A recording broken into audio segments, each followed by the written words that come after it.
My name's Ryan. I'm 29, and until recently, I genuinely believe I had a perfectly normal, even enviable marriage. My wife, Claire, is 27, and we've been married for 4 beautiful, bewildering years. We first crossed paths in college, and from the moment we met, there was an undeniable spark, a click that felt destined. For the longest time, our relationship felt like a well-tuned melody, harmonious and full of promise. Or so I thought.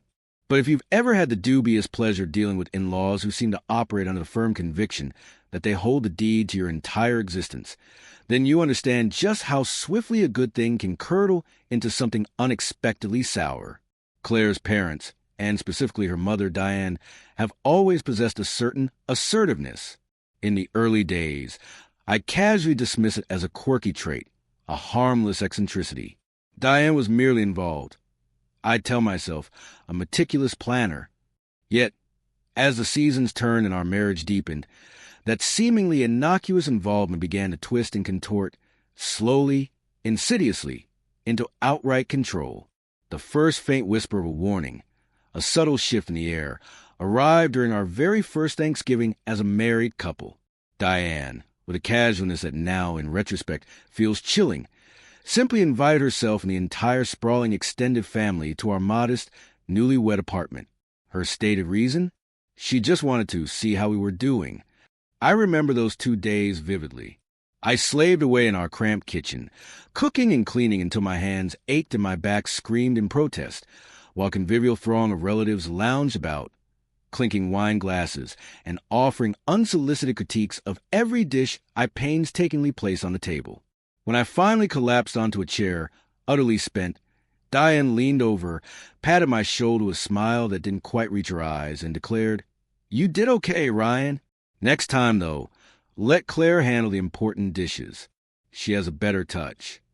I forced a laugh, a hollow sound even to my own ears, but her words, delivered with such an air of casual dismissal, lodged themselves deep within me. It was the first time I truly understood that, in her world, no matter the effort, no matter the accomplishment, I would forever fall short of her exacting, invisible standards. I'd never really measure up. Fast forward 3 years, and Diane's occasional visits had metastasized into full-blown logistical operations. Every single holiday, every family birthday, every casual summer barbecue seemed to, by some unspoken cosmic decree, manifest at our house, regardless of whether we actually wanted to host or not. Diane possessed this uncanny knack for announcing things, never bothering with the tedious formality of asking. "We'll be over Saturday." Her voice would boom through the phone. "You'll grill.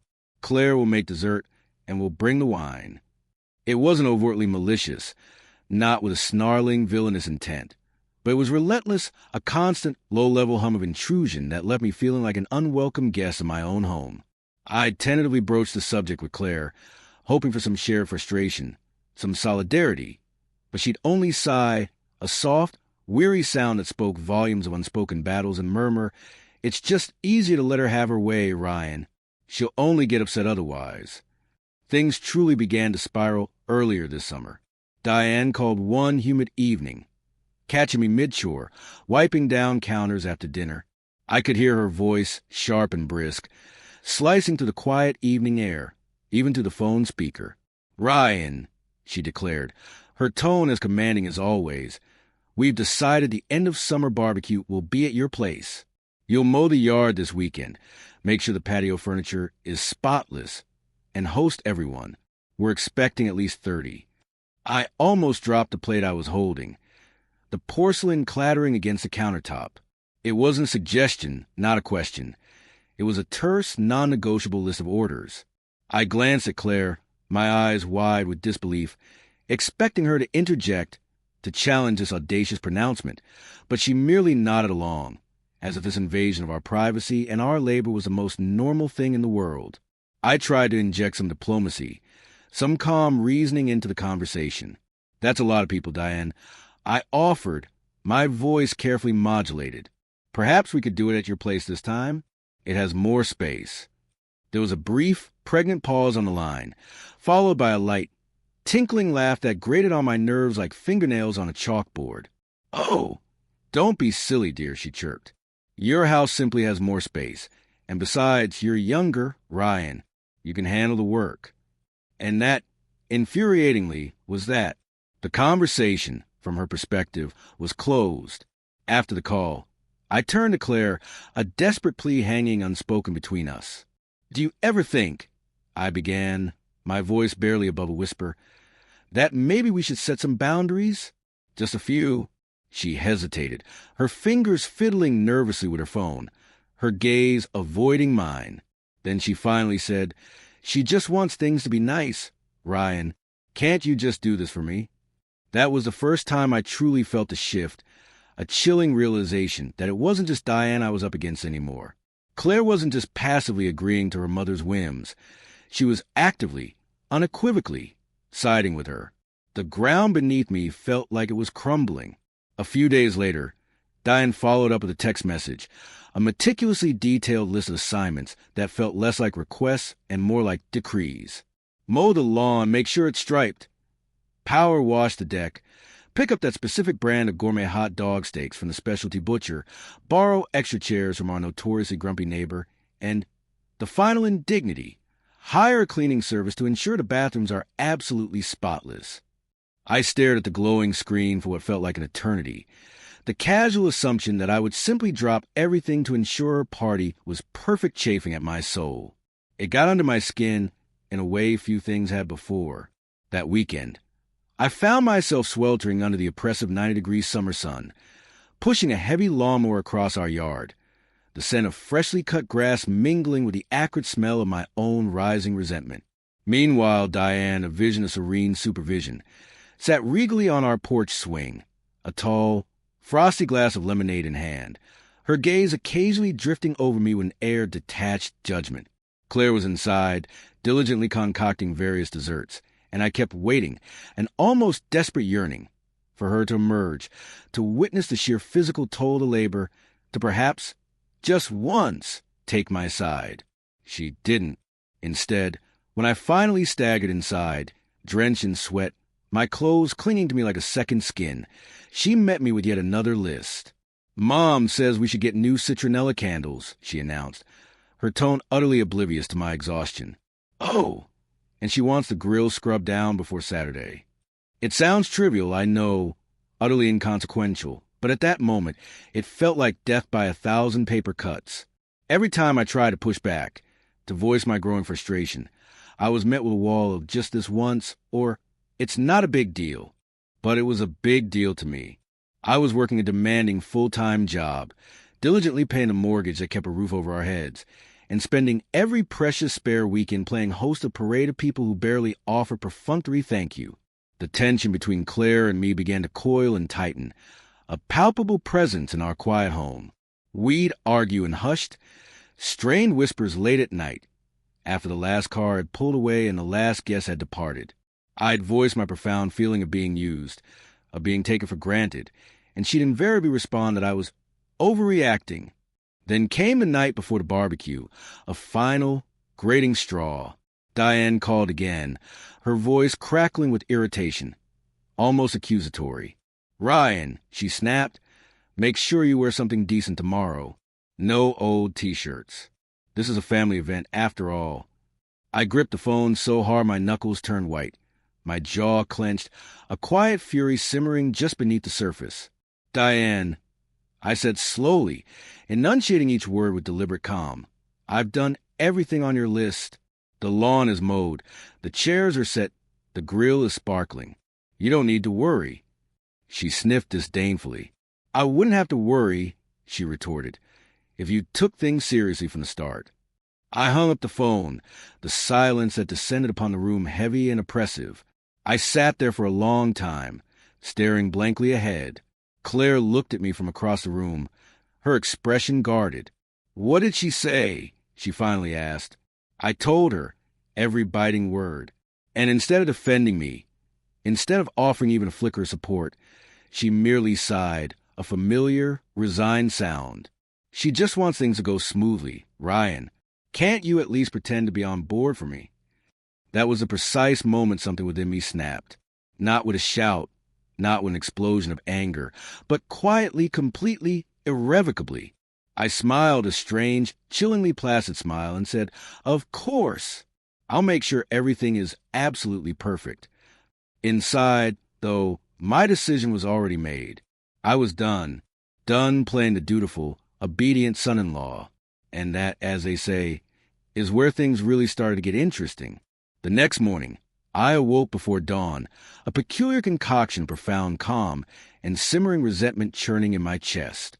I surveyed the backyard in the faint pre-sunrise light. The yard was immaculate, the grass a lush, emerald carpet.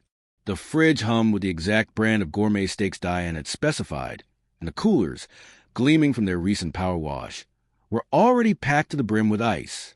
On paper, everything was meticulously ready, but instead of feeling a sense of accomplishment, I felt like I'd been transformed into some kind of unpaid, subservient event staff. The more I dwelled on it, the more this bitter truth began to gnaw at me. I had spent days, precious fragments of my life, meticulously preparing for an event that wasn't even mine, an event that revolved entirely around someone else's ego. Claire woke up around 8, still radiating her usual morning cheerfulness. She immediately launched into a flurry of activity, fussing over tablecloths and arranging cutlery. "Can you run to the store?" she asked, without looking up, pressing a crumpled list into my hand. "Mom said we forgot sparkling water and those tiny toothpicks for the appetizers." I stared at her, my patience worn dangerously thin. "Claire," I said, my voice carefully neutral, "I was up half the night getting everything ready. Can't we just use regular water and regular forks?" She paused for a moment, the cheerful facade flickering, then shook her head, a familiar fear clouded her eyes. "She'll notice," she whispered, "and if she notices, she'll make a scene. Just please, Ryan." I went, "Of course," not because I wanted to, not because I found joy in another errand, but because the alternative, the inevitable, soul-crushing commentary from Diane, felt infinitely worse. While I was out, I pulled into a gas station, cut the engine, and just sat there, staring at the dashboard, the quiet on the car's stark contrast of cacophony in my mind. It wasn't just about the barbecue anymore. It was about the fact that I had allowed this insidious pattern to go on for so long that the very idea of saying no felt like an act of impossible defiance. Every single event, every gathering, every decision revolved solely around what Diane wanted. And every single time Claire took her side, I felt a little bit smaller, a little bit more erased. When I finally got home, Diane was already there, her voice ringing out like a drill sergeant's, barking orders left and right. "Put the drinks in that cooler, Ryan." "No, not that one, the other one. Move those chairs closer to the shade." "Ryan, did you check the propane?" "You did? Check again." She barely even looked at me as she issued her commands, treating me as though I were merely a pair of disembodied hands, conveniently attached to her son-in-law. I watched Claire hover near her mother, a loyal lieutenant, nodding along, occasionally shooting me an apologetic glance, but never, not once, actually speaking up, never daring to challenge the general. It felt as though they had formed a quiet, unholy alliance, Diane as the unflappable commander, Claire as her devoted, if somewhat beleaguered, lieutenant, and me, the dutiful, perpetually exhausted foot soldier. By the time the first guest started to arrive, I was already emotionally and physically drained, but I plastered on a practiced, utterly fake smile and began flipping burgers, the sizzling meat a hollow ritual. Then came the comment that truly lit the fuse, igniting the smoldering embers of my resentment into a roaring inferno. Diane sauntered over to the grill, watched me for a moment, and then, in that uniquely patronizing tone she had perfected over years, remarked, "I have to admit, Ryan, you're learning. This is almost up to our family standard." Almost. Not good enough, but almost. I didn't say anything, just nodded stiffly, my gaze fixed on the burgers. But inside, I felt something fundamental crack, like a fault line shifting deep within my soul. As the day dragged on, it only deteriorated. Diane complained about the plates we bought. "Paper plates? Really, Ryan? You should have gotten the compostable ones. They look much nicer." She griped about the music. "Too loud. Turn it down, it's not a nightclub." And she even, with a remarkable lack of self-awareness, critiqued how I was serving the drinks. You should pour them for people, dear, not let them just help themselves. I kept catching myself clenching my jaw, my teeth grinding together, counting the agonizing hours until everyone would finally leave, when the party was, mercifully, finally over. Instead of offering even a perfunctory thank you, Diane, ever the meticulous planner, handed Claire a fresh list of improvements for next time. Bigger shade umbrellas, a new grill cover, and perhaps we should consider repainting the deck before the holidays, as though our house was merely another branch office of a sprawling, impeccably managed estate. That night, I sat on the couch, staring blankly at nothing, while Claire moved about, tidying up the last remnants of the day. "You okay?" she asked, her voice tentative, almost wary. "No," I said, my voice raw with exhaustion and frustration. "Honestly, I feel like I'm being treated like a servant in my own home." Claire frowned, a familiar expression of mild exasperation. "You're overreacting, Ryan. Mom just has high standards." "High standards?" I repeated, my voice rising despite myself, a tremor of anger running through it. "Claire, she dictated every single thing about today. I wasn't hosting. I was working for her, and you just went along with it." Instead of acknowledging my very real, very palpable frustration, she immediately became defensive. What was I supposed to do, Ryan? She's my mom. She just wants everything to be perfect. You know how she is. "Yeah," I said, standing up, my voice now laced with bitter edge. "I do know how she is, and I'm starting to think you care more about keeping her happy than you do about me." That accusation, blunt and brutal, silenced her, but it didn't solve anything. It merely carved a deeper chasm between us. The next morning, Diane, predictably, texted Claire to thank her for holding everything together, as if I hadn't just spent 2 days breaking my back to make her barbecue happen. No mention of me at all, not even a casual "thanks for hosting." It was a deliberate erasure. Over the next few weeks, the suffocating pattern continued, unwavering in its relentlessness. Diane, apparently having anointed our home the official family gathering spot, decided our house was a perfect place for Sunday family dinners. Every Sunday, like clockwork, she'd arrive with bags overflowing with groceries and a fresh list of instructions, then settle back comfortably, observing me as I cooked them. If I dared to so much as suggest we take a week off, she'd metaphorically clutch her pearls and declare, with a theatrical gasp, "But it's tradition now." I began to feel utterly trapped, suffocated.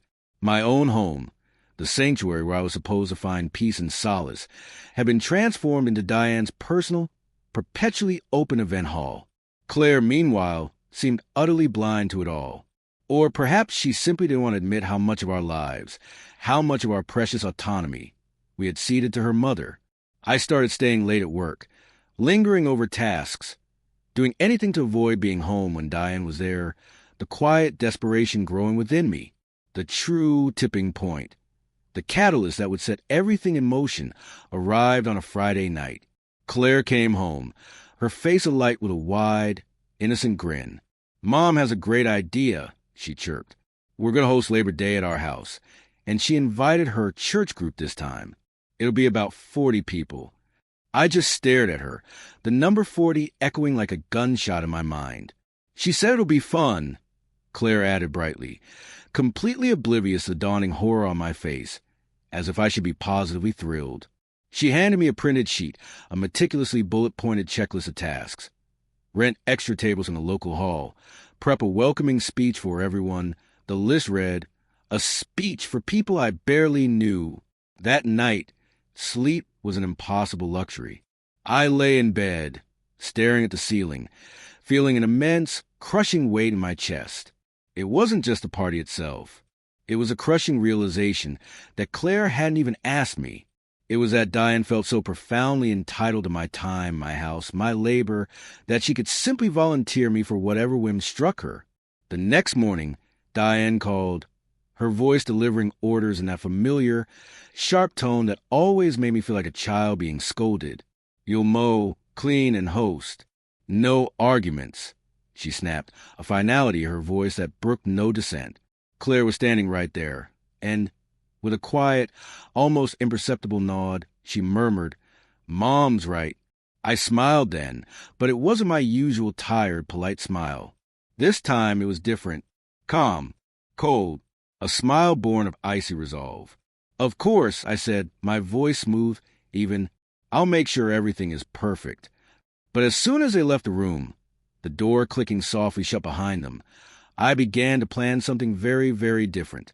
That night, after Claire had finally gone to bed, I stayed up, sitting at the kitchen table, Diane's meticulously printed checklist spread out before me like a battle map. Each item was neatly bullet-pointed, adorned with little handwritten notes in the margins, like, "Don't forget to polish the silverware." And most insultingly, "Ryan should be the one to welcome the guests, since he needs to practice public speaking." The last note made me laugh out loud.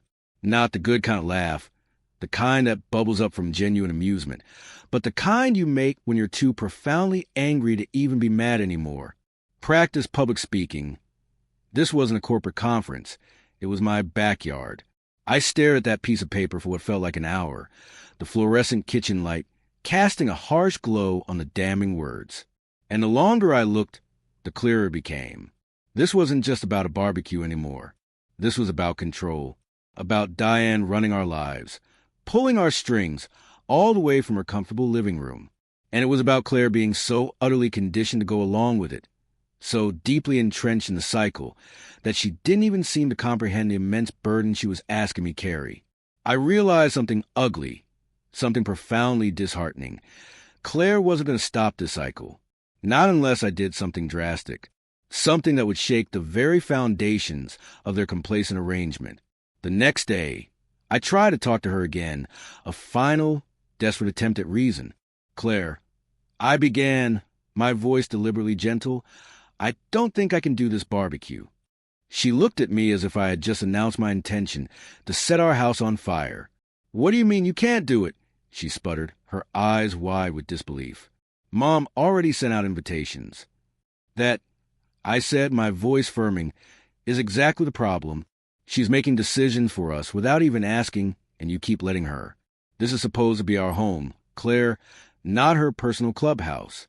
Claire's expression hardened, a familiar mass of defensiveness descending. "She's just trying to bring the family together. Ryan, why do you have to make everything so difficult?" "I'm not making it difficult," I said, striving to keep my voice calm, even though my heart was pounding. "I'm asking for some boundaries, just some respect for our space and our time." She folded her arms across her chest, a physical barrier mirroring her emotional one. "Boundaries? Ryan, it's one day. One single day to make my mom happy. Why can't you just go along with it?" "Because it's never just one day," I snapped, my carefully constructed calm finally shattering. "It's every weekend, every holiday, every family event. It's her telling me how to mow my own lawn. It's you agreeing to everything she says before even asking me. I'm tired, Claire. I'm tired of feeling like an employee in my own house." She stared at me for a long, silent moment, and then she said something I didn't expect, something that sliced through me with surgical precision. "If you hate it so much," she said, her voice quiet but laced with an icy edge, "maybe you should just go stay somewhere else for the weekend. Mom and I can handle it without you." There it was, the moment that shattered something deep inside me, something I hadn't even realized was still intact. I had been hoping, praying even, for support, for some tiny sign that she saw what this endless battle was doing to me. But instead, she had essentially told me I was optional, that if I didn't like being steamrolled, I could simply remove myself and let Diane continue to run the show. I didn't say anything right away. I just nodded, a slow, deliberate movement, and said, "Okay, if that's what you want."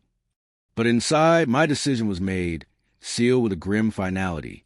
Over the next week, I went through the motions, a quiet automaton, acting as if nothing had changed, as if the chasm between us hadn't widened into an abyss. I mowed the lawn, scrubbed the garage, and even borrowed the extra tables Diane wanted. Claire seemed visibly relieved, perhaps thinking I had finally come around, that my rebellious phase had passed. Diane called twice a day, every day, to check in, and each time I smiled blandly into the phone and said, "Yes, everything's perfectly on track." What neither of them knew, what no one suspected, was that I had also been making a very different set of plans, clandestine and deeply personal. I quietly booked a flight to Denver for the night before the barbecue. An old college buddy of mine lived there, and when I called him up explaining, somewhat vaguely, that I simply needed to get out of town for a few days, he didn't even press for details. He just said, "I've got a couch with your name on it, man." The day before the party, Diane showed up for her final, imperious inspection. "Good," she announced, surveying the backyard with a critical eye. "Chairs are set. Lawn looks decent. Make sure you wear the blue shirt tomorrow, Ryan. It looks more formal. And don't forget to smile during the toast." I nodded obediently, a perfect, subservient mask in place. "Of course," I murmured. That night, after Claire went to bed, her soft breathing a counterpoint to my quiet movements, I packed a single carry-on bag and left it discreetly in the trunk of my car. I also sat down at the kitchen table and wrote a short note, just one sentence, stark and to the point. "If you want a perfect host, you'll have to find one who actually wants to be here." I folded it precisely and left it under the salt shaker in the middle of the outdoor table, the very spot where Diane always, unfailingly, sat. When my alarm went off at 3 a.m., its gentle chime a startling sound in the pre-dawn quiet. I got dressed in silence, grabbed my bag from the car, and drove straight to the airport. As I walked through the terminal, the vast, echoing space a symbol of my newfound freedom, I felt something I hadn't experienced in months. Something akin to pure, unadulterated relief washing over me. I landed in Denver mid-morning, a new lightness in my step. I turned my phone off and didn't check it again until late afternoon. When I finally powered it back on, the screen immediately lit up with an insistent glow. 17 missed calls and dozens of furious, bewildered, and accusatory texts. The first one was from Claire. "Where are you? Mom is furious. People are arriving." Then one from Diane, concise and damning. "Unacceptable. You have humiliated this family." A string of messages followed from various relatives, ranging from confused, "Hey, are you running late?" to outright judgmental, "Not cool, man. Everyone's waiting." I didn't reply to any of them. I simply sat on my friend's balcony, sipping a cold beer, the Rocky Mountains a majestic backdrop, and vividly imagined the scene back home. Diane fuming, her face a mask of scarlet fury. Claire scrambling, trying to put out fires and placate angry relatives. 30, then 40 guests standing around, wondering why the grill was cold, why the host had mysteriously vanished. And then, inevitably, someone, probably Diane herself, would discover the note. For the first time in a very long time, I smiled, a real, genuine, utterly unburdened smile. But as satisfying as that moment was a delicious taste of liberation, it was only the beginning.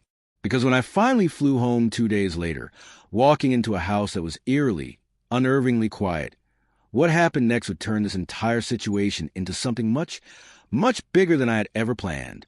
When I got back home late Sunday night, the house was submerged in an almost suffocating darkness.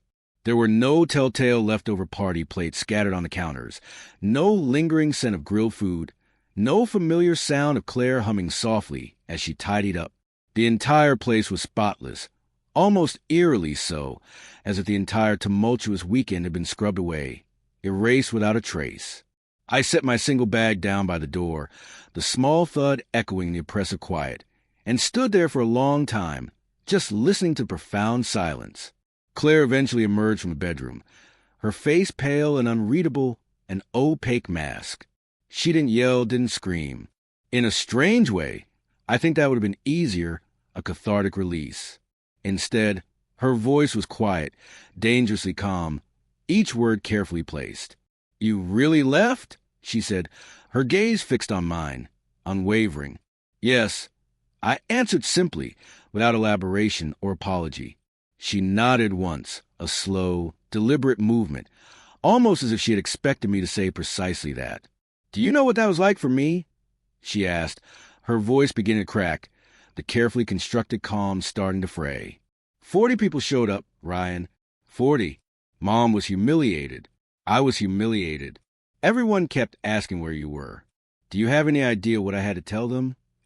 I want to say something sharp, something that would cut through her immediate pain to the deeper truth, to get her to see that this was bigger than one disastrous barbecue. But instead, I just stood there, silently, and let her talk, let the torrent of her pain wash over me. I defended you, she said finally, her voice breaking completely, a small sob escaping. I told them you were sick. I spent the entire day running around, trying to keep Mom calm, trying to keep people fed, trying to stop her from completely losing it on me. And do you know what she said at the end of the night? She said she was disappointed in me. In me, Ryan, because I let this happen. That was the first time I had seen her cry in months, real, wrenching sobs that shook her slight frame. And for a moment, my carefully cultivated anger softened, a sliver of genuine guilt piercing through. But then she uttered the part that truly stung, rekindling the embers of my resentment. I don't know if I can forgive you for this, she choked out. I just nodded, the weight of her words heavy in the air. I know, I said quietly, my voice barely a whisper. That night, we slept on opposite sides of bed, the vast expanse between us a tangible thing. Both of us staring at the ceiling, lost in our own thoughts. The silence between us was so loud, so deafening, it felt like it might crush me. The next few days were brutal, a tense, suffocating silence permeating our home. Claire barely spoke to me, communicating only when absolutely necessary, her eyes averted. Diane, on the other hand, did not hold back. She unleashed a relentless stream of texts, each one more passive-aggressive and venomous than the last. You owe this family an apology. You embarrassed my daughter. Real men don't abandon their wives during family events. I deleted every single message without responding, but each one, despite my efforts, left a tiny, festering splinter lodged somewhere under my skin. I'd find myself replaying her venomous words during meetings at work, while driving home, even in the middle of the night when sleep eluded me. One evening, Claire sat me down at the kitchen table, her expression grim. "Mom wants to come over," she announced, her voice flat. I shook my head decisively. No. Her eyes narrowed, a flicker of irritation sparking within them. "Ryan, we can't avoid her forever." "I'm not avoiding her," I countered, my voice firm. "I just don't want to sit here and get lectured like a child in my own house. If she wants to talk, we can do it somewhere neutral. Not here." Claire frowned, the familiar frustration etched on her face. "So you're going to make me choose between you and my mom?" I didn't answer right away, because, honestly, that was the very question I'd been terrified to ask myself. Was that what I was doing? For years, I had bent over backward, contorted myself into impossible shapes, all to keep the peace, to avoid ever putting her in that agonizing position. But sitting there, staring at her across that cold table, I realized I was already losing her. Not because I was asking her to choose, but because I'd never asked her to choose at all, allowing this dynamic to fester and consume us. The next weekend, Claire went to her parents' house alone. When she returned, she was quiet again, withdrawn. "Mom thinks we should go to counseling," she said eventually, her voice barely audible. I couldn't help it. A short, sharp laugh escaped me. Not because counseling was a bad idea. Far from it. But because it was so perfectly Diane to suggest therapy after spending weeks tearing into me, utterly blind to her own role in the marital discord. Did she offer to come with us? I asked dryly, a sarcastic edge to my voice. Claire's jaw tightened. "She just wants us to fix this, Ryan." "Does she?" I pressed, my patience wearing thin. "Or does she just want me back in line so I can keep mowing and cleaning and smiling on command?" That was the closest we came to a real fight since I'd come home. Claire slammed her glass down on the table, the sharp clang echoing in the suddenly tense room. "You think this is just about her? You left me here to deal with everything by myself. You didn't even tell me you were going. You just vanished." And she was right. She was absolutely, painfully right. I had vanished. I had left her to face the storm alone. For a moment, a wave of profound guilt washed over me, heavy and suffocating. But then, I remembered the endless months of being treated like an afterthought. The sting of her words when she told me I could just stay somewhere else, if I didn't want to host. I didn't say that out loud. Instead, I got up and went for a long, solitary walk, try to untangle the knotted mess of my emotions, trying to figure out what I actually wanted from this fractured life. Somewhere along that walk, as the sun dipped below the horizon, painting the sky in fiery hues and the streets gradually emptied, a profound realization dawned on me. I didn't want to keep fighting. I didn't want to keep begging for respect in my own marriage, in my own home. I didn't want to keep being a supporting character, a mere extra, in a life where Diane was always the undisputed star. When I got home, the decision had solidified. I quietly, deliberately, started taking steps to create some much-needed breathing room for myself. I started working late more often, immersing myself in projects that genuinely engaged me.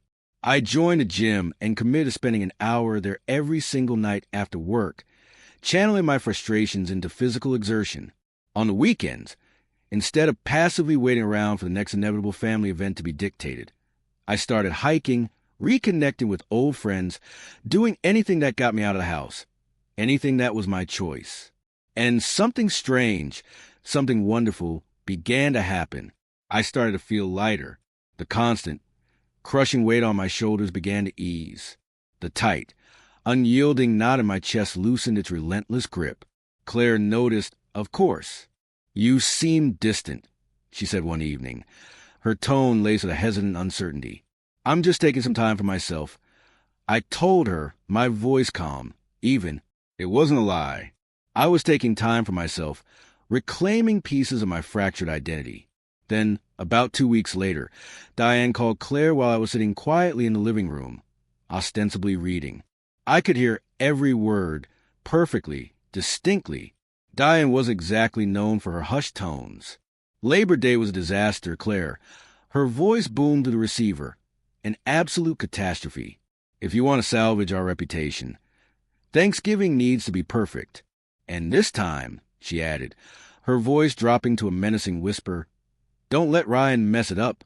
Claire didn't know I was listening, didn't know I had heard every single cruel, manipulative word. But when she came into the room and saw the cold, hard expression on my face, she knew. "Ryan," she started, her voice faltering. I simply held up a hand, a quiet, definitive gesture. "Don't," I said softly, the single word laden with a lifetime of unspoken frustrations. That night, I sat down with a blank notepad and a pen and started writing. Not to Diane, not even to Claire, but for myself. I wrote down every single moment that had brought me to this precipice.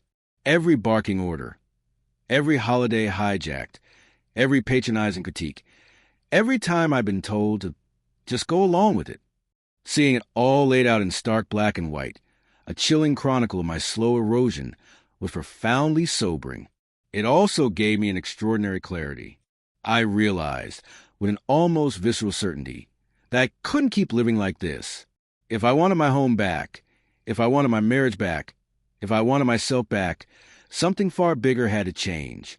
Not just another conversation, not just another argument, but something radical, something that would make it crystal clear to everyone involved that I was utterly done playing the subservient role they'd so conveniently written for me.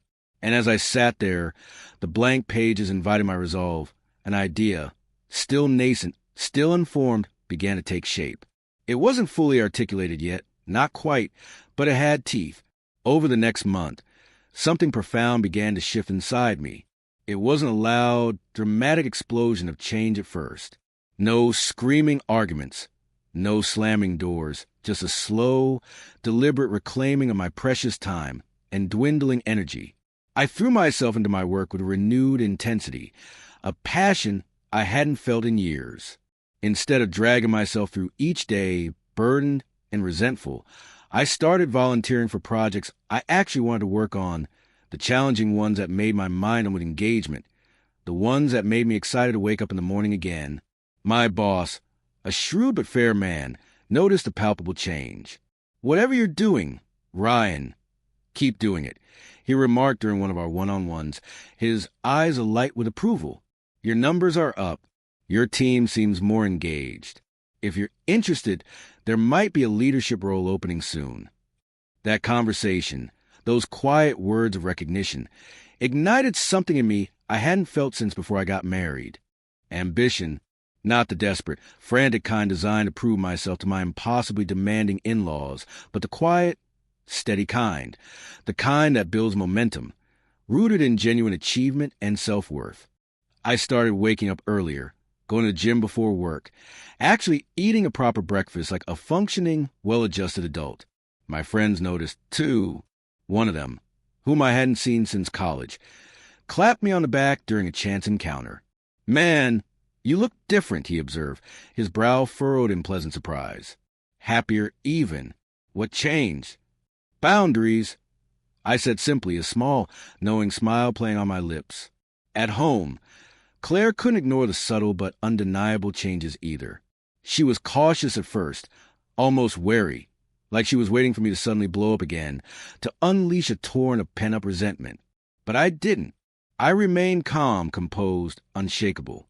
When Diane called with her usual litany of demands for Thanksgiving, her voice already orchestrating the grand event, I didn't argue, didn't engage in familiar, exhausting tug-of-war. I simply said, "I won't be available that weekend, Diane, but you two have fun." Claire stared at me after I hung up, her mouth slightly agape, a mixture of shock and disbelief clouding her features. "You're really not coming?" she asked, her voice almost suspicious. "No," I said evenly, meeting her gaze directly. "I already made plans. And before you ask, yes, they're important to me." She didn't argue. Not right away. She just looked profoundly surprised. I think she became so accustomed to me caving, to me acquiescing, that the quiet, unyielding certainty in my voice completely threw her off balance. Instead of spending Thanksgiving bending to Diane's tyrannical schedule, I drove 3 hours north to visit an old friend who lived deep in the mountains. We hiked winding trails, cooked a simple, delicious dinner over an open fire, and sat on his porch, drinking hot coffee, watching the sun dip below the rugged peaks. No drama. No patronizing criticism, no one telling me how I should hold a carving knife. It was, without question, the most peaceful, most genuinely enjoyable holiday I'd had in years. When I came home Sunday night, the house was, for once, not a battleground. Claire was sitting quietly on the couch. "Mom is furious," she announced, her voice flat, almost defeated. I figured. I replied, setting my bag down, a serene calm settling over me. She said, "You're being selfish." I sat down across from her, my gaze steady, meeting hers. "Claire, taking care of myself isn't selfish. It's necessary. I can't keep living like I was before, bending over backward to make your mom happy, while slowly, irrevocably, losing myself." She didn't respond right away, and I could tell she was wrestling with something, a deep internal conflict. "It was weird without you there," she admitted finally, her voice soft, a fragile admission. "Mom kept complaining about everything. She even snapped at me at one point for not arranging the table the way Ryan usually does." That last detail caught me off guard, and despite myself, a small, genuine smile touched my lips. "So, she missed me." Claire rolled her eyes, but there was a tiny, almost imperceptible smile at the corner of her mouth, too. She'd never admit it, but yeah, it wasn't the same without you. It was the first time in months, perhaps years, that our conversation didn't feel like a bitter battlefield. Something about that admission, that she had actually experienced what it was like to host without me there to absorb the blows, seemed to soften her, to finally allow a crack in her long-held defenses. Over the next few weeks, I kept building on that fragile momentum. I started setting small, firm boundaries, gentle yet unyielding. When Diane called with a last-minute request to pick up decorations for her church event, I politely but unequivocally told her I couldn't. When she inevitably complained about my tone, I stayed calm, centered, and didn't apologize for saying no. At first, she pushed back hard, her voice laced with incredulity and anger. "You're being difficult on purpose," she accused one night over the phone, her voice shrill. "I'm being clear," I corrected, my voice steady, unshakable. "And you don't have to like it, but you do have to respect it." There was a long, stunned silence on the other end of the line, and then she abruptly hung up. Claire overheard the entire exchange and didn't say a word, her expression unreadable. But later that night, as we were quietly watching TV, she reached for my hand, her fingers intertwining with mine. It was an apology, not exactly, but it was something, a quiet acknowledgement that perhaps, just perhaps, I was right to stand my ground. Then came the promotion. My boss officially offered me the new role I've been quietly gunning for. Team lead on a high-profile, challenging project, one that came with a significant pay raise and the unexpected perk of a company car. When I told Claire the news, she hugged me, really hugged me. For the first time in weeks, her arms wrapping tightly around my waist, her head resting against my chest. "I'm so proud of you," she said, her voice muffled against my shirt. "Thanks," I replied, and I meant it, truly. But part of me also thought, this is just a beginning, because with the promotion came not just financial stability, but more control over my schedule, more resources, more precious independence. And the more stable and confident I felt in my career, the less hold Diane's relentless need for approval seemed to have over me, the less power her influence wielded. One Friday evening, as Claire was preparing dinner, she said quietly, her voice almost hesitant, "Mom's been asking if we're going to host Christmas." I set my phone down, my attention immediately shifting to her. "Do you want to?" I asked, my gaze seeking hers. She hesitated, a thoughtful frown creasing her brow. "Honestly, not really. It's exhausting." That was the moment I realized the tide was truly turning, a subtle but unmistakable shift in the landscape of our lives. For the very first time, she was admitting it, admitting that her mother's constant interference, her endless demands, were wearing her down, too. "What if we did something just for us this year?" I suggested, my voice gentle, hopeful. "Take a trip somewhere. No hosting, no drama, no to-do lists." She looked at me, a flicker of disbelief in her eyes, as if she wasn't quite sure if I was serious. "You think Mom would survive that?" she asked, a faint smile playing on her lips. "She'll have to," I said, a quiet certainty in my voice. Claire laughed softly then, and for the first time in a very long time, it didn't sound bitter or strained. It was a genuine, light-hearted laugh, full of unburdened joy. That night, we started looking at flights. We didn't book anything yet, but just the act of browsing exotic destinations, of dreaming of a shared escape, felt like a powerful act of rebellion. It was the first exhilarating step toward building a life where Diane wasn't automatically at the epicenter of every single plan. But as hopeful as things were starting to feel, Diane wasn't the type to fade quietly into the background, to relinquish control without a fight. A few days later, she showed up at our house unannounced, and what she said next made it very clear that this quiet battle was far from over. It was a quiet Wednesday evening. I heard the sharp, insistent rap on the door just as Claire was setting the table for dinner. We exchanged a look, the kind that silently asks, "Did you know she was coming?" When I shook my head, a familiar wave of resigned frustration washed over Claire, and she sighed, pushing back her chair to open the door. Diane swept in like she owned the place, not even waiting for a formal invitation, her presence immediately filling our living room, shrinking the space. "We need to talk," she announced, her voice brooking no argument, completely ignoring the fact that we were a moment away from sitting down for a quiet meal. She didn't sit down. Instead, she stood imperiously in the middle of the living room, her arms crossed, radiating disapproval, like a space heater cranked to full blast. "I've tried to be patient," she began, her voice dripping with aggrieved magnanimity.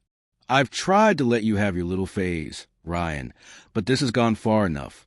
Family traditions matter. We cannot have you running away every time you don't get your way." I stayed seated at the table, deliberately, calmly, almost too calmly. "I didn't run away," I said evenly, meeting her furious gaze. "I made a choice about how I wanted to spend my time. That's allowed." She scoffed, a short, derisive sound. "You embarrassed us. Do you know how many people were talking after that barbecue fiasco? I've had to answer for you for weeks." I tilted my head slightly, a deliberate gesture of feigned curiosity. Interesting choice of words, Diane. Answer for me, like I'm a child who misbehaved. Claire stepped in, her tone cautious, conciliatory. Mom, maybe this isn't the best time. No! Diane snapped, cutting her off mid-sentence. He needs to hear this. You've let him think he can just walk all over this family. Well, I won't stand for it. I stood up slowly, deliberately, meeting her gaze head-on. With all due respect, Diane, I said, my voice quiet but firm, this is my family, too. My wife, my house, my life. You don't get to dictate how we spend our time anymore. For a split second, she actually looked shocked, her mouth slightly agape. Then her eyes narrowed, two sharp slits of anger. Is that how it's going to be? She spat. You're going to isolate Claire from her family? I didn't rise to the bait, didn't allow her to draw me into her manipulative game. No, I said, my voice unwavering. I'm saying we make decisions together. If Claire wants to spend time with you, she can. But I'm not signing up for every event you decide to host just because you think I should. Diane turned to Claire then, clearly expecting her daughter to intervene, to side with her, to rein in her rebellious husband. But Claire stayed quiet, her gaze fixed on me, her expression unreadable. That was significant. A tiny shift, perhaps, but a noticeable, palpable one. Diane must have sensed she was losing ground, her usual tactics failing, because she played her trump card, a low, dramatic threat. If you keep this up, she said, lowering her voice conspiratorially, don't be surprised if you find yourself excluded from certain things. Birthdays, holidays, family decisions. We won't keep chasing after you. I almost laughed again, not because it was funny, but because it was such a transparent, clumsy attempt to control, a desperate bluff. Then don't, I said simply, calmly. If your love and inclusion are conditional on me doing what you say, that's not family. That's leverage. Her mouth opened and closed, like a fish out of water, as if she wanted to say something else, but no words came. She left soon after, slamming the door hard enough to rattle the picture frames on the wall. After she was gone, the echoing silence a stark contrast to her furious exit, Claire slowly sat down at the table, looking utterly exhausted, emotionally drained. I can't believe she said that, she murmured, her voice barely a whisper. I said quietly, a grim satisfaction settling over me. And I think she just gave me exactly what I needed. Claire frowned, looking confused. What do you mean? I didn't answer right away, because I was still piecing it together, feeling the full weight of Diane's calculated threat. But something about her words, about her attempt to weaponize family, had crystallized things for me. She wanted control. She wanted me afraid of losing my place in the family. But what if I stopped seeing that place as something to lose and started using her own desperate need for appearances against her? Over the next few weeks, I began observing Diane differently, not with anger or resentment, but with detached, almost scientific curiosity. Instead of reacting emotionally to her demands, I started taking mental notes, compiling a detailed psychological profile. She cared deeply about her reputation, not just within the immediate family, but in the wider community, in her social circles. She loved hosting big, lavish events, loved being seen as a gracious, impeccable matriarch who had everything effortlessly under control. The mere idea that people might whisper about disarray, about discord, in her carefully curated family was utterly unbearable to her. That was the leverage I needed. One day at work, while reviewing some complex project budgets, an idea sparked an unexpected insight. Diane's obsession with appearances wasn't just about parties and pristine lawns. It was about presentation in every sense of the word, about controlling the narrative, the perception. If I could subtly, artfully control the narrative, even slightly, I could irrevocably shift the power dynamic. I quietly began connecting with people in her orbit, not maliciously, not to spread gossip, but naturally, organically. Her brother, for instance, a kind, unassuming man who had always been decent to me, mentioned offhand during a casual chat that he sometimes thought Diane could be a little intense. I nodded sympathetically, a small, knowing smile on my face, and didn't add much, but I could see the palpable relief in his eyes that someone else, finally, noticed. At the same time, I invested more in my own public image, in shaping my narrative. I started posting more photos of my invigorating hikes, my professional work milestones, even quiet, intimate dinners that Claire and I shared. Not to brag, but to subtly demonstrate that my life was full, balanced, and most importantly, not revolving solely around Diane's demanding calendar. People noticed. Extended family members commented things like, "You two look so happy, Ryan," and "Good for you guys, taking time for yourselves." Claire noticed, too. One night, she admitted, almost shyly, "It's kind of nice not having every single weekend planned out by Mom." I didn't realize how stressed it made me until it stopped. That was a precise moment I knew I had real, undeniable momentum, that my quiet rebellion was having a tangible, positive effect. Meanwhile, Diane's increasingly desperate attempts to reassert control were beginning to spectacularly backfire. She tried organizing a surprise dinner at our house one Saturday, texting Claire at the last minute to announce she was on her way with the entire family. But we weren't home. We'd quietly gone out of town for the weekend, and I had made sure to ask our neighbor to keep a casual eye on the place. Diane ended up hosting everyone at her own house anyway, which, according to Claire's cousin, she complained about the entire miserable night. Each small victory, each failed attempt at manipulation, made me more certain that I was on the right path. I wasn't yelling. I wasn't slamming doors. I was quietly, deliberately, reclaiming control by refusing to play the game on her terms. Then came the opportunity I'd been patiently waiting for, a chance to solidify my newfound influence. My boss informed me that our company was sponsoring a major charity gala in the city, the kind of glittering, high-profile event that would draw half the town's most influential business leaders and socialites.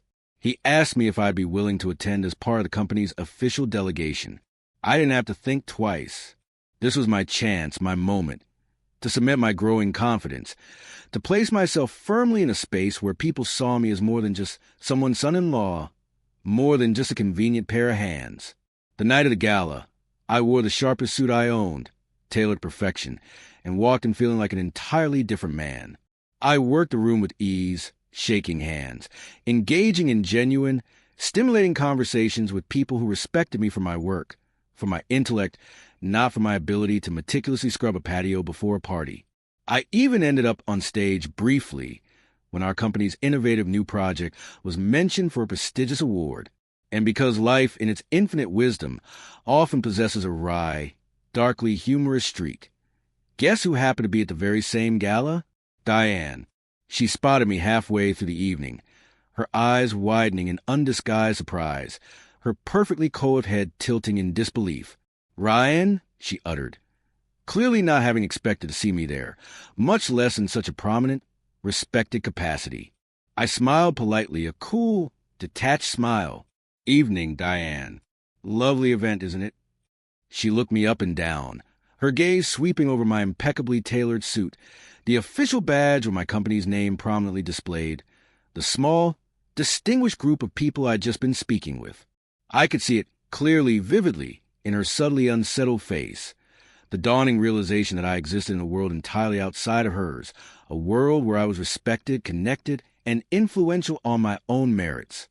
For the first time, she looked genuinely unsettled, almost off balance. And in that precise moment, a quiet, chilling certainty settled over me.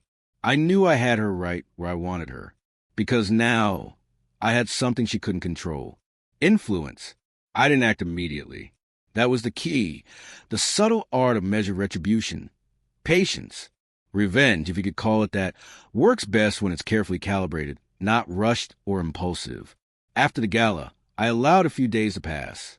I returned to work, maintained my calm, unruffled demeanor at home, and waited for the right opening. The shift was subtle, almost imperceptible, but I could feel it, a palpable change in the atmosphere. Diane had seen me differently that night.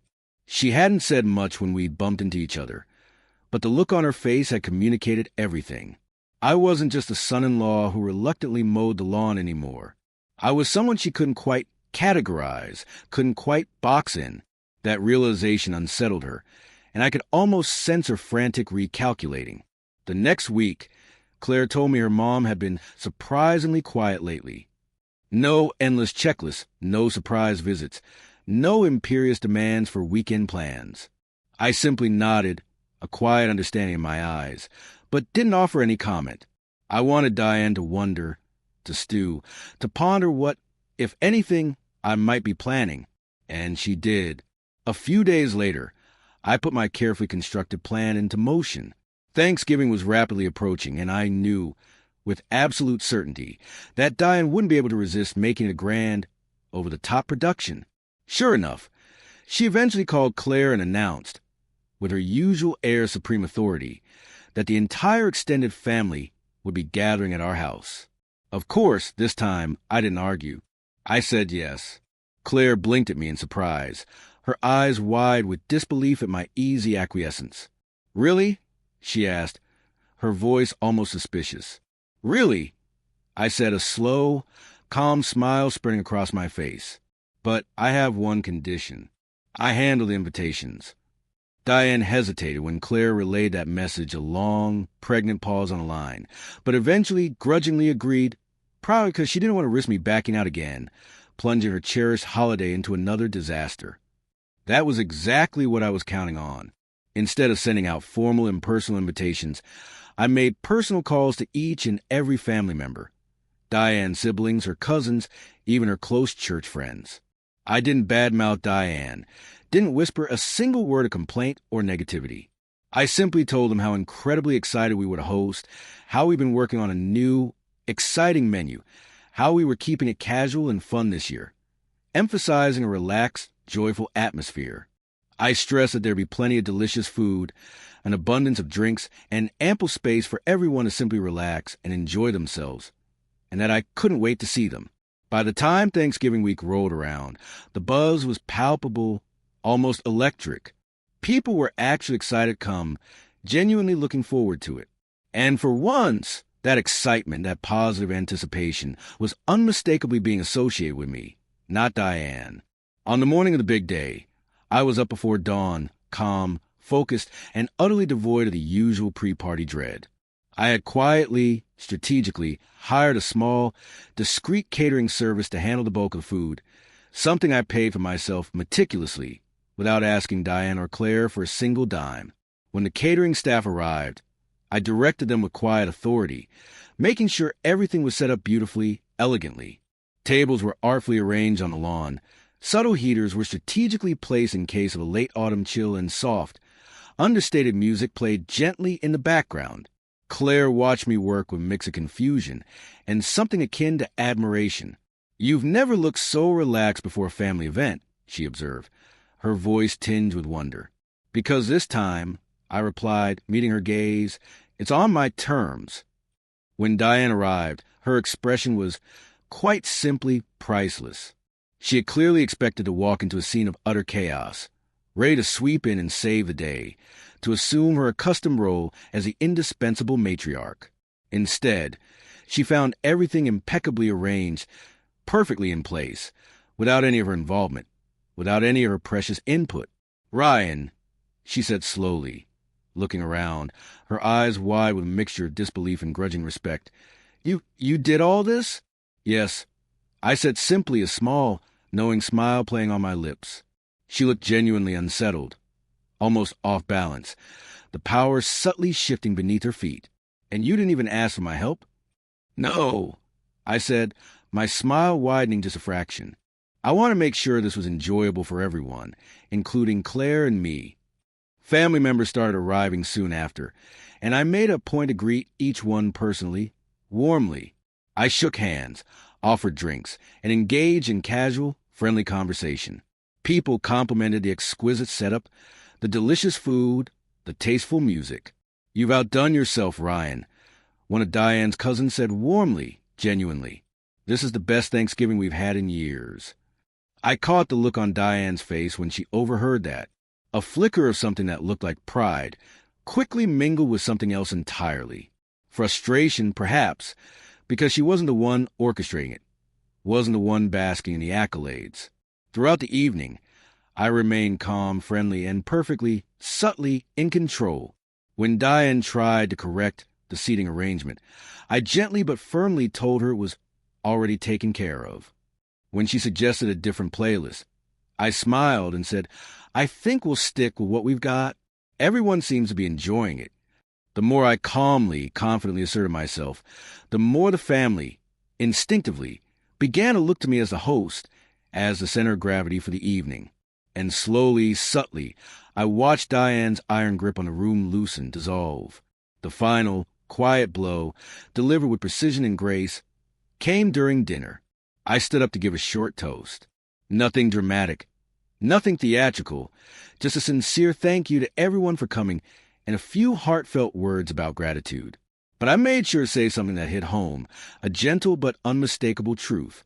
This year has been a lesson for me, I said, my gaze sweeping across the table, connecting with each person. I realized that family gatherings should be about love, not obligation, about wanting to be together, not just checking a box. I'm grateful we can make this one truly joyful, where everyone feels welcome and no one feels pressured. There was a long, expectant pause, and then several people nodded, murmuring their agreement, a quiet chorus of understanding. Claire squeezed my hand under the table, a silent communication of shared triumph. Diane stayed silent, her expression utterly unreadable, a complex tapestry of emotions flickering in her eyes. When the night finally ended, guests left smiling, effusively thanking me for the wonderful evening. A few even pulled me aside to say they genuinely appreciated the calm, relaxed atmosphere this year, that it felt different, better. Diane lingered after everyone else had departed, a solitary figure in the softly lit backyard. For once, she didn't criticize, didn't hand me a list of things to do for next time. Instead, she just looked at me, her gaze piercing, and said very quietly, her voice devoid of its usual booming authority, "You've made your point." I wasn't trying to make a point. I replied evenly calmly. I was trying to make a memory, one that didn't leave everyone exhausted and resentful. She held my gaze for a long, searching moment before finally nodding once, a tiny, almost imperceptible gesture of capitulation. Then she left without another word. Claire turned to me after the door closed, a breathless wonder in her eyes. She trailed off, searching for the right word, then smiled faintly. That was incredible. I didn't gloat, didn't celebrate with a triumphant shout. I just took a deep, cleansing breath, letting the quiet, peaceful hum of the house wash over me. Because I knew this wasn't just about one Thanksgiving. This was about shifting the entire balance of power, not just in our house, but in our lives. And for the first time in years, it felt like we were finally on equal footing, standing side by side, masters of our own destiny. But of course, peace, true, lasting peace, doesn't come without a price. And Diane's uncharacteristic silence in the days that followed, a void where her usual criticisms would have been, was louder than any of her past critiques. Something deep inside me told me she wasn't done yet. The silence after Thanksgiving stretched, long and unnerving, for a full, agonizing week. In Diane's world, that might as well have been an eternity. Normally, she would have bombarded Claire with texts within 24 hours, a meticulously detailed list of critiques, which chairs were too creaky, which relatives ate too much dessert, and, inevitably, what we should fix for next year. But this time there was nothing. No frantic calls, no passive-aggressive texts, no scathing emails. Just a profound, unsettling silence. Claire tried to act like it wasn't bothering her, but I could tell it was eating at her. She'd check her phone every so often, a tiny frown creasing her brow, sigh, and set it back down, a silent ritual of anxiety. Finally, on the 8th day, she blurted out, "Mom's quiet. Too quiet.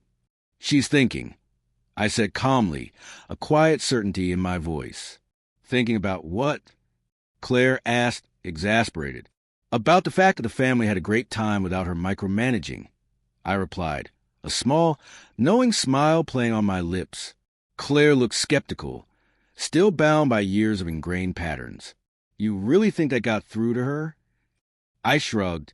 It got through to everyone else. And it had. Over the next few days, Claire's cousin, her aunts, even her usually grumpy uncle, started texting me directly, Not Claire, not Diane, but me, thanking me again for hosting such a wonderful event. One of them even sent me a photo from the night, a candid shot of all of us laughing, truly laughing, under the string lights I'd hung. This felt like old times. The message read, "No drama, just family." Word must have eventually gotten back to Diane, because the following weekend she called. And she didn't announce she was coming over. She asked. That alone, that single, unprecedented act of polite inquiry, was enough to make me raise an eyebrow in genuine surprise. When she arrived, she didn't come armed with her usual imperious air of command. She looked smaller, somehow, not physically, but in presence, her formidable aura noticeably diminished. She sat down at the kitchen table, folded her hands, and said, her voice unusually quiet, almost hesitant, "I owe you both an apology." Claire's mouth actually dropped open, a gasp escaping her lips. "You what?" "I pushed too hard," Diane admitted, her voice softer, more vulnerable than I'd ever heard it. "I wanted everything to be perfect. I wanted our family to look perfect. But I think I forgot that it's supposed to feel good, too. I turned every gathering into a production, and I didn't realize how much I was asking of you, Ryan, of both of you." I stayed quiet, allowing her the space to speak, to articulate her rare moment of self-reflection, because I could tell how incredibly difficult this admission was for her. "I was upset when you left before the barbecue," she continued, glancing at me, her gaze lingering for a moment. "I thought you were being selfish. But after Thanksgiving, after seeing how happy everyone was..." She trailed off, then took a deep, shuddering breath. I realized maybe you were right. Maybe I needed to step back.